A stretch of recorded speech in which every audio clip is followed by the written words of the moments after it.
سلام كما جنحوتات تواتن كبراتن تخطاتل تددبي تي في نسعى زدالنا لكم حصرتن وانا زيناتات حزنا لكم قريبنا لنا كتكتاتلنا عدمنا ايو بكاندي ارستنت بتاتهم كنفلم بسلامن بلزبن زملس حتنبر بخوينات زملس حتو يلن يلنا اينا نأمن كتسال زرب ابزد ليم قدايات دما نملزاب دلواتينا كبلو جنرال تادس ورده حابيرام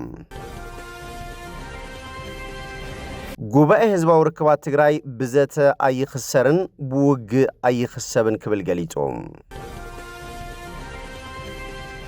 ውድብ ሕብራት ሃገራት ኣብ ትግራይ ዝረአ ዘሎ ሓድሽ ምዕባለታት ብቀረባ ይከታተሎ ከም ዘሎ ገሊጾም ዝኾነ ይኹን ነጋዳይ ኣብ ትሕቲ ስርዓት ፋይናንስ መንግስቲ ለዝመሓደር ቁጠባዊ ቅልውላው ካብ ምፍጣር ክቁጠብ ከም ዝግባእ ተሓቢሮም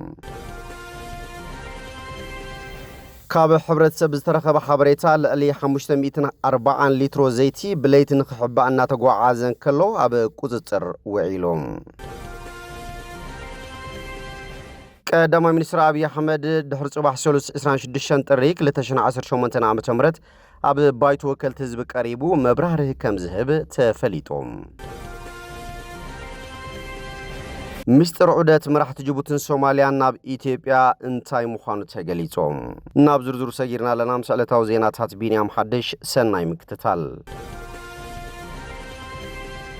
بسلامن بلزبن زملس حتنبر بخوينات زملس حت يلن يلنا اينا نامن قصال زرباب زدليم غدايات دما نملزاب دلواتينا كبلو جنرال تادس ورده حبيروم بريزيدانت غزاو محدار تግራይ جنرال تادس ورده اب وانا غدايات عملكيتوم نتلفزيون تግራይ ابزحابو مبرهي ግዛት ትግራይን 1 ሚሊዮን ከባቢ ዝኾኑ ተመዛበልትን ናይ ትኹናት መበገስ ዘይኮኑ ነገር ግን ጉዳይ ናይ ትኹናት ውጽኢት ኮይኖም ኣለው ኢሎም ኣብቲ ፖለቲካው ልዝብ ናብቲ ሕገ መንግስታዊ ስርዓት እንትንመለስ ፌደራላዊ መንግስቲ ብወገን ትግራይ ዘሎ ላዕላዊ ግዛት ትግራይ ናብ ዝነበሮ ምምላስን ተመዛበልቲ ናብ መረበቶም ብምምላስ ናብቲ ቅድመ ኩናት ዝነበረ ኩነታት ምምጻኣን ነይሩ ክብሉ ገሊጾም ተመዛበልትን ትመለሱ ቀዲሞም ክስርሑ ዝግብኦም ነገራት ኣለው ዝብሉ ፕሬዝዳንት ታደሰ ወረደም ንሳቶም ድማ ኣማራብ ትግራይ ዘሎ ዝሕጋው ምምሕዳር ምፍራስን ተመዛበልቲ ድሕነቶም ተሓልዩ ንኽብሮም ብዝምጥና ኣገባብ ምምላስን ይክብሉ ገሊጾም ተመዛበልቲ ጸለምቲ ኣብ ንምልሰሉ እዋን በትስምዕነት መሰረት እቲ ዝነበረ ዝሕጋው ምሕዳር ክፈርስና ተገቦ እናተጠናኸረ ዝኸደሉ መንነታዊ ሓደጋ ዝወደቀሉ ስርዓተ ትምህርቲ ዝተቀየረሉን ድሕነቶም ተመዛበልቲ ትግራይ ትድግፍ ኣለኻና ተባሃለ ኣብ ሓደጋ ዝወደቀሉን ከም ዝኾነ ገሊጾም አተገባብራት ትልሚ ምምላስ ሙሉ በሙሉ ነቲ ግዚያው ምሕዳር ንጎን ገዲፍካ ምንቅስቃስ ኣሎ እዚ ከመዓራረኢና እናሐተትና መጺና ዝበሉ እቶም ፕሬዝዳንት በቲ ስምዕነት መሰረት ናብ ምዕራብ ትግራይ ንምምላስ ኣብን እንቀሳቀሰሉ እዋን ዘሐሰብናሉ ጎንጺ አጋጢሙ እና ሙሉ ኩናት ዘምስል ናይ ድሮን ጥቃቱን አጋጢሙ ኢሎም بسلامن بلزبن زملس حتنبر بخوينات زملس حت يلن يلنا اينا نأمن قصال زرب ابزد ليم ጉዳያት ድማ ንምልዛብ ድልውነት ከም ዘሎ ገሊጾም ኣብዚ ዛዕባን ካልኦትን ምስ ፌደራል መንግስት ንምምያጥ ቆጾሮ ነይሩ ዝበሎ ጀነራል ታደሰ ወረደም በረራ አየር በመቁራጹ ከም ዝተረፈን እቲ በረራን ተተመሊሱ ንምይጥ ከም ዝኸዱን ሓቢሮም ሕቶታትና ናብቲ ናይ ፕሪቶሪያ ስምዕነት ከድና ኢና ክንፈትሖ ዝበሉ ፕሬዝዳንት ታደሰም እቲ ኣብዚ ቅንያት ዝግበር ዘሎ ናይ ድሮን ጥቃትን ናብ ሙሉእ ኩናት ንምስጋር ዝግበር ምድላዋትን ግቡእ ከም ዘይኮነ ገሊጾም ኣብ በጀት ደሞዝን ኣብ ገንዘብ ዓበይት ጸገማት ኣለውና ዝበሉ ፕሬዝዳንት ታደሰም ከም ተጋሩ ተሓባቢርካ ጸገማት ናይ ምሕላፍ ልምድና ተጠቂምና ተሓላሊና ንጽባሕ ክንሰግር ኣለና ክብሉ ጻውዒት ተቕሪቦም ጉባኤ ህዝባዊ ርክባት ትግራይ ብዘተ ኣይኽሰርን ብውግ ኣይኽሰብን ክብል ገሊጾም ኣብዚ ቅንያት ይስማዕ ዘሎ ውጽኢት ናይቲ ትካልና ብተደጋጋሚ ዝበሎን ተቐባልነት ዘይረኸበን ሕቶ ትግራይ ብልዝብ ናይ ምፍታሕ ምሕጽንታ ዳግም ናብ ጸጥታዊ ጸገምና ኣቱ ምህላውና እንትንሓስብ ኣዕሪና ንሓዝን ዝበለ ጉባኤ ህዝባዊ ርክባት ትግራይ ሕጂ እውን ሓይልናን ዓቕምናን ካብ ፈላላይኩም ተመሳሰልነትኩም ያዓብሞም ናብ ዘተቐረቡ ዝብል መልእኽቲ ዝሓዙ 5 ነጥብታት ኣብቲ መግለጺ ከቐምጥ ክኢሎም ብዘተ ይኽሰርን ብውግ ድማ ይኽሰብን ዝብል ርእሲ ድማ ሂቡ ወሎ ነቲ ዘውጾ መግለጺ ጉባኤ ህዝባዊ ርክባት ትግራይ ኣብ ዘውጾ መግለጺ ካብ ዝተመስረትናሉ እዋን ጀሚሩ ክሳብ ዝዓለት እዚኣ ኣብ ፖለቲካዊ መድረኽ ዓድና ፖለቲካዊ ዘይኮነስ ዲፕሎማስያዊ እወንታዊ ግደ ንምጽዋት ገዚፍ ዕማም ሒዝና ተንቀሳቒስና ክሳብ ሕጂ ዝከኣልና እውን ጌርና ኢና ክብል ገሊጾም ከም ሓደ ኩሎም ውሽጣውን ደጋውን ጸገማት ብልዝግ ፍታሕ ዝነጥፍ ዲፕሎማስያዊ ትካል እዛ ክባር ዋጋና ተኸፈለላ ዝመጸት መሬት ትግራይ ብሓደ ወገን ምስ ደጋውያን ሓይልታት ሕቶአን ጠለባና ረዲኣም ንባህጋ ዝኸውን ዝምድና ክትፈጥር ብኻልእ ወገን ኣብ መንጎ ኣገደስቲ ብሔራዊ ዓቕምታት ምርድዳእ ሃልዩ ጠንካራ ብሔራዊ ቁመና ክትሃንጽ ብቐንዱ ኣብ ልዝብ ዘድሃቦ ዓበይቲ ስራሕቲ ምስርሑ እውን ገሊጹሎም። ውድብ ሕቡራት ሃገራት ኣብ ትግራይ ዝርአ ዘሎ ሓድሽ ምዕባለታት ብቐረባ ይከታተሎ ከም ዘሎ ገሊጾም እቲ ውድብ ዝርአ ዘሎ ዝተሓደሰ ወጥሪ ንሰላማውያን ሰባት ዘሕድሮ ኣሉታዊ ጽልዋን ኣብታ ገና ኣብ ከይዲ ዳግመ ህንጸትን ሕዌትን ዘላ ትግራይ ከብጽሖ ዝኽእል ዕንወትን ሓደጉ ከቢድ እዩ ብምባል በዚ ድማ ሻቕሎት ከም ዝፈጠረሉ ኣብሪሆም እቲ ሎሚ ብቤት ጽሕፈት ዋና ጸሓፊ ዝወፀ መግለጺ እቲ ሕብረት ሎሚ ቅና ኣብ ኢትዮጵያ ብፍላይ ድማ ኣብ ትግራይ ዝርአ ዘሎ ሓደስቲ ምዕባለታት ብቐረባ ይከታተሎ ከም ዘሎ ኣመላኺቶም እቲ መግለጺ ብስም ምክትል ወሃብ ቃል እቲ ቤት ጽሕፈት ፋህራን ሓቅ ዝወፀ ኮይኑ እቲ ሓድሽ ኩነታት ኣዝዩ ዘሻቕል ከም ዝኾነን እቲ ዋና ጸሓፊ ብትኹረት ይከታተሎ ከም ዘሎን ይሕብር። ካብ ዝሓለፈ ቀዳመ ሰናብቲ ጀሚሩ ኣብ ከባብታት ወረዳ ጸለምትን ደቡብ ትግራይን ኣብ መንጎ ሓይልታት ትግራይን ሰራዊት ኢትዮጵያን ጎንፂ ከም ዘጋጠመ ጸብጻባት ይሕብሩ። ኣብ ዝሓለፉ መዓልታት ድማ ኣብ 3 ከባብታት ዞባ ማእከል ትግራይ መጥቃዕቲ ድሮን ከም ዝተፈጸመ ንምፍላጥ ተኻኢሉ እዮም። በቲ መጥቃዕቲ ድሮን ሓደ ሰብ ህይወቱ ክስእን እንከሎ ኣብ ልዕሊ ንብረት ጉድኣት ከም ዝበጽሐ እውን ዝተረኸበ ሓበሬታ ኣመላኺቶም እዚ ከምዚ ኢሉ እንከሎ ካብ ናብን ኣዲስ ኣበባን ከተማታት ትግራይን ዝግበር በረራ ነፈርቲ ካብ ዝቋረጽ ራብዓይ መዓልቱ ዝሓዘ ኮይኑ ኣብ ልዕሊ ህዝቢ ሻቕሎትን ምጭንናቕን ኣስዒቡ ከም ዘሎ ዝፍለጥ እዮም። ዝኾነ ይኹን ነጋዳይ ኣብ ትሕቲ ስርዓት ፋይናንስ መንግስቲ ስለ ዝመሓደር ቁጠባዊ ቅልውላው ካብ ምፍጣር ክቁጠብ ከም ዝግባእ ተሓቢሮም ኣብዚ ሕጂ እዋን ኣብ ነጋዶ ዝርአ ዘሎ ዘይፍትሓዊ ዋጋ ዕዳጋን ባንኪ ትራንስፈር ዘይምቕባልን ኣግባብነት ከም ዘይብሉን ብመንግስትን ዝውሰደሎም ስጉምቲ ድማ ከም ቤት ምኽሪ ንግድን ዘፈር ማሕበራትን ሓላፍነት ከም ዘይወስዱ ምክትል ፕሬዚዳንት ቤት ምኽሪ ንግድን ዘፈር ማሕበራትን ከተማ ዓዲግራት ኣይተ ፍጹም ዘርኡ ገሊጾም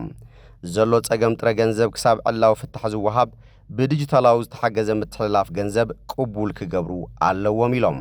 ተፈጢሩ ዘሎ ሕጽረት ገንዘብ ንምፍታሕ ገንዘብ ኣብ ደገ ዘቐመጡ ነጋዶ ናብ ባንክ ኣታው ክገብሩ ድማ ወሲኾም ይዒዶም ኣብ ሕብረተሰብ ቁጠባዊ ሃስያን ዘብጽሑ ነጋዶ ናብ ዝምልከቶ ኣካል ኣብ ምብጻሕ ህዝቢ ሓጋዛይ ክኸውን ኣለዎ ክብሎ ገንዚቦም ከም ጸብጻብ ጉዳያት ኮሙኒኬሽን ዞባ ምብራቕ ትግራይ ካብ ሕብረተሰብ ዝተረኸበ ሓበሬታ ልዕሊ 540 ሊትሮ ዘይቲ ብለይቲ ንኽሕባእ እናተጓዓዓዘ እንተሎ ኣብ ቁፅፅር ሕጊ ከም ዝወዓለ ተሓቢሮም ኣብ ከተማ ሽረ እንዳስላሴ ካብ ዕዳጋ ማእከል ቀበሌ 04 ብለይቲ ናብ መንበር ገዛ ልዕሊ 540 ሊትሮ ዘይቲ ንኽሕባእ ፖሊስ ጥቆማ ሕብረተሰብ መሰረት ገይሩ ኣብ ሕጊ ቁፅፅር ከም ዘውዓሎ ኣፍሊጡሎም ተወካሊ ፖሊስ ከተማ ሽረ እንዳስላሴ ኢንስፔክተር ገብረ ኣነንያ ተኽላይ ከም ዝገለጽዎም እቲ ናብ ሎም ዘውግሕ ፍርቂ ለይቲ ካብ መሸጢ ማእከል ዕዳጋ 04 ተላዒሉ ናብ መንበር ገዛ ቀበሌ 01 እናተጓዓዘ እናሃለወ ብጥቆማ ሕብረተሰብ ኣብ ቁፅጥር ውዒሉ ብሕጊ መሰረት ተፈጻሚ ከም ዝኸውን እውን ሓቢሮም ምክትል ሓላፊ ቤት ጽሕፈት መንግስታዊ ኣገልግሎት ኣይተ ግርማይ ዕቑባይ ብወገኖም ከም ዝገለጽዎም ቅድም ክብል ንመላእ ነጋዳይ ወሰኽ ከይገብሩ ካብ ገዛ ንገዛ ጀሚሩ ክሳብ ብሚድያታት ከም ዘፋለጥናን ካብ ዝሓሊፎም ኣብ ስቶር እናሃለወ ብዘይ ምኽንያት ዋጋ ንዝውስኹ ናይ ምዕሻግ ስራሕቲ ከም ዝተወሰደን ገሊጾም እቲ ዝተዓሸገ ድማ ተጻርዩ በቲ ዝነበረ ዕዳጋን ሕብረተሰብ ከም ዝከፋፈልን ካብ ዝንላዕል ጥፍኣት ዘለዎም ክሳብ ቅፅዓትን ምምንጣል ንግዲ ፍቓድን ስጉምቲ ከም ዝውሰድ ዘፍለጡ ኮይኖም ሎሚ ብፖሊስ ተታሓዩ ዘሎ ዘይቲ እውን ብሕጊ መሰረት ከም ዝውሰንን ሕጂ እውን ዝኾነ ይኹን ነጋዳይ ካብቲ ዝነበረ መሸጣ ዕዳጋ ወሰኽ ከይገብርን ነዚ ጥሒሶም ንዝንቀሳቐሱ ሕጋዊ ስጉምቲ ከም ዝውሰደሎም ኣፍሊጦም ክብል ርክብ ህዝብን መንግስትን ከተማ ሽረ እንዳስላሴ ዝለኣኸልና ሓበሬታ ኣመላኺቶም ቀዳማይ ሚኒስትር ኣብይ ኣሕመድ ጽባሕ ሰሉስ 26 ጥሪ 2018 ዓ.ም ኣብ ባይቶ ወከልቲ ህዝቢ ቀሪቡ መብራህርሂ ከም ዝህብ ተፈሊጦም ሻርሻይ ባይቶ ወከልቲ ህዝቢ ኢትዮጵያ 5 ዘመን ስራሕ መበል 10 ስሩዕ ኣኼባ 26 ጥሪ 2018 ዓ.ም ክካየድ ምዃኑ ተሓቢሩሎም ቀዳማይ ሚኒስትር ኣብይ ኣሕመድ ኣብ ስሩዕ ኣኼባ ባይቶ ተረኺቡ ጸብጻብ ኣፈጻጽማት ትልሚ መንግስቲ 6 ኣዋርሕ በጀት ዓመት 2018 ከቕርቡ ምዃኖም እውን ተገሊጹሎም ብተወሳኺ ካብ ኣባላት ባይቶ ንዝቐርቡ ሕቶታት መልስን መብርህን ክህብ ምዃኑ ካብ ባይቶ ወከልቲ ህዝቢ ኢትዮጵያ ዝረኸብናዮ ሓበሬታ ኣመላኺቶም ዑደት መራሕቲ ጅቡትን ሶማልያን ናብ ኢትዮጵያ እንታይ ዝዓለመ ምዃኑ ተገሊጾም ቀዳማይ ሚኒስትር አብይ አሕመድ ንፕሬዝዳንት ጅቡቲ ዑመር ጊሌ ከምኡውን ንፕሬዝዳንት ሶማሊያ ሐሰን ሼኽ መሐሙድ ኣብ ሰዓታት ቅድሚ ቀትሪ ኣብ ክልል ሶማል ከተማ ጅግጅጋ ከም ዝተቐበሎም መንግስታውያን ማዕከናት ዜና ኢትዮጵያ ገሊጸን እየን። እዚ ርክብ ናይ ሰለስቲኦም መራሕቲ ንዞባዊ ምትሕብባር ሓበራዊ ስኒትን ተወፋይነትን ዘጉላ ሓያል ምልክት ምትሕጋዝ ምዃኑ ኮርፖሬሽን ብሮድካስቲንግ ኢትዮጵያ ሓቢሩ እዩ። እቲ ርክብ ኢትዮጵያ ኣብቲ ዞባ ሰላም ምርግጋዕን ዕቤትን ንምርግጋጽ እተዓሞ ዘላ ዕዮ ዘርኢ ምዃኑ ብምግላጽ ንኸቢድ ጸገማት ቀርኒ ኣፍሪቃ ብሓባር ክገጥምዎ ዘለዎም ድላይ ዘጉልሕን ንዞባዊ ምርግጋዕ ወሳኒ ስጉምቲ ምዃኑን ወሲኹ ይገልጽ። ኣብ መንጎ እዞም ሰለስተ መራሕቲ ዝካየድ ልዝብ ንሃገራቶም ዘተኣሳስር ስትራቴጂያዊ ዝምድናታት ከዕሙቁ ትፅቢት ከም ዝግበረሉን ኣብ ምሕያል ንግዳዊ ጸጥታውን ዲፕሎማስያውን ዝምድናታት ትኹረት ከም ዝገብሩን እውን ወሲኹ የብርህ። እታ ኣፍ ደገ ባሕሪ ዘይብላ ኢትዮጵያ ቁጠባዊ ምዕባልኣ ንምርጋጽ ቀረባት ክትእቱ ኮነ ፍርያት ክትሸይጥ ወደባት ናይ ዘን ሃገራት ክትጥቀም ድላይ ዘለዋ ኮይኑ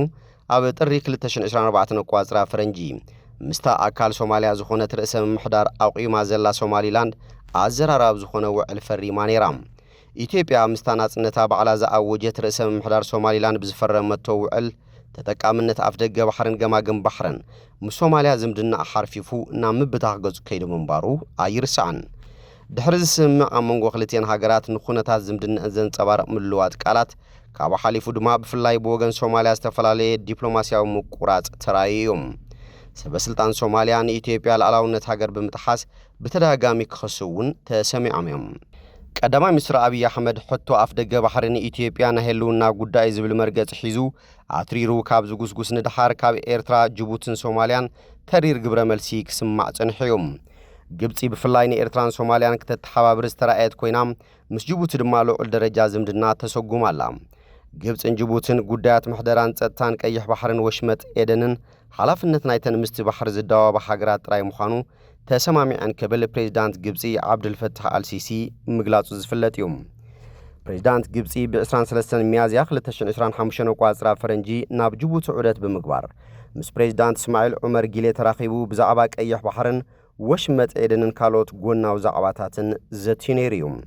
ምብጻሕ ፕሬዝዳንታት ሶማልያን ጅቡትን ናብ ኢትዮጵያ ኣብዚ ዝተሓላለኸን ተኣፋፍን ዞባ ቀርኒ ኣፍሪቃን ቀይሕ ባሕርን እንታይ ግደ ክህልዎ እዩ? ግዜ ዝምልሶ ይኸውን። እምበር ከስፍትዋትን ክቡራትን ተኸታተልቲ ደደቢት ቲቪ ነሰዓት ዘዳልናልኩም ዜናታት ነዚኦም ይመስሉ። ስለትምክትታልኩም ኣመስጊና ብኻልኦት ክሳብ ንራኸብ ሰሰናይ ንዓኹም።